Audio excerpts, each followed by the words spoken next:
Réaction du collectif des mouvements pour le changement, Forces de défense et du peuple, SMC FDP en sigle, au propos de Bertrand Bisimwa, président du M23, fait dans une interview exclusive à la télévision Al Jazeera ce 31 décembre 2024.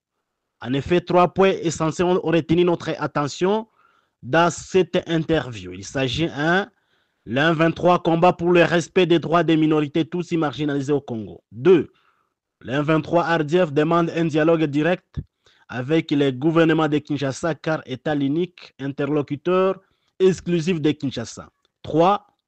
Tous les groupes armés n'existent plus car il a été incorporé dans l'armée congolaise comme de réservistes de la FRDC.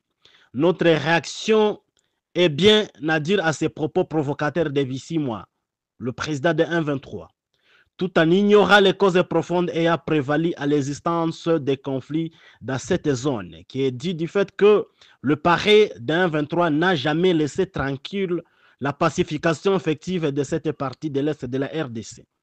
Quant à Bisimwa, Bertrand Bisimwa, quand il parle qu'il combat pour le respect des droits des minorités Tutsi, Bisimwa a été Tutsi depuis quelle époque pour savoir que cette ethnie est marginalisée. Pourquoi il n'a jamais réclamé le respect des minorités ethniques le plus visibles comme les Tois et les Nyanga et d'autres ethnies minoritaires parmi les 450 groupes ethniques que compte la RDC? Pourquoi n'a-t-il pas réussi à enseigner à cette ethnie Tutsi à tirer des leçons à sa propre ethnie Chi qui a réussi à s'imposer dans les institutions politiques de la RDC de manière incontournable et très redoutable par des voies pacifiques et démocratiques, bien qu'également M. Azarias Ruberwa et Moïse Nyarugao ont toujours soutenu que l'ethnie Chi est la première ethnie qui sert de béquille pour la lutte des Tutsis dans chaque épisode de guerre ou d'agression ici à l'est de la RDC. L'ethnie Tutsi n'est pas minoritaire au Congo, en fait. Elle ne peut jamais être minoritaire parce qu'elle a réussi à faire la guerre pendant chaque quinquennat avec les ressources humaines qu'exige le guerre. Eh bien, faisant le guerre à chaque quinquennat, cette ethnie Tutsi n'est pas nécessairement minoritaire. Cette ethnie est l'une des ethnies les plus influentes et les plus riches en RDC, que ce soit dans l'armée, dans la police et dans plusieurs services clés de la vie nationale.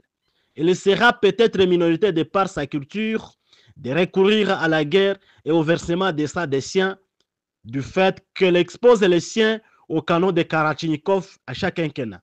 L'unique voie pour se rendre minoritaire est sans doute le fait que le leadership chez la communauté Tutsi est construit par le sang des jeunes fils Tutsi qui naissent et sont renvoyés aux guerres de manipulation à l'âge de 14 ans. Et donc, pour nous, Bertrand Bisimwa parle que tous les groupes armés sont incorporés dans la FRDC, que son mouvement du 23 mars reste l'unique interlocuteur exclusif du gouvernement congolais dans tout procédé de dialogue. Il semble se mettre loin de la réalité et a évidemment prévalu à la création de ces mouvements, car un peu avant les accords de Goma, auxquels tous les groupes armés en sont partis, s'il faisait que toute compromission des accords de paix soit respectée par les recours aux armes, nombreux de ces groupes armés aujourd'hui qui s'appellent des volontaires pour la défense de la patrie, qu'il appelle des réservistes également,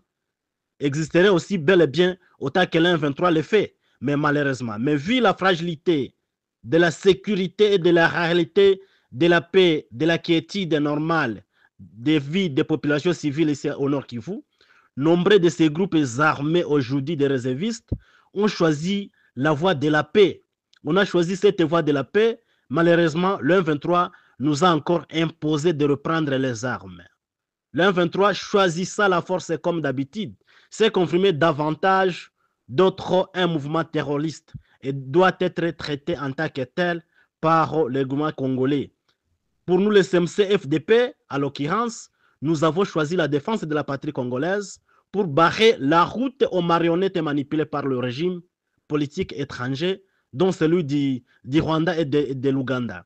Il soutient que la FRDC, cette noble mission, comme le ferait tout citoyen congolais sérieux. Le CMC-FDP le fera au taquet possible parce que le chef de l'État, son Excellence Antoine Tshilombo Tshisekedi, demeure très radical au pseudo-dialogue dont réclame M. Bertrand Bisimwa. Pour le CMC-FDP, tout éventuel rapprochement des dialogues entre Kinshasa et l'M23 dans un quelconque dialogue serait une grande trahison contre la patrie et contre tout le peuple congolais. Ne jamais dialoguer avec l'M23. Pour nous, il s'agit d'un credo sacro-saint salué par plusieurs volontaires pour la défense de la patrie. Et donc, l'abandonner serait une ligne rouge dont d'aucuns ne pourraient accepter de franchir pour le prix de la paix et pour l'honneur de ça versé par ces groupes armés qui servent de béquilles pour le Rwanda. L'M23 reste un groupe terroriste qui ne mérite que la solution militaire appropriée. Merci.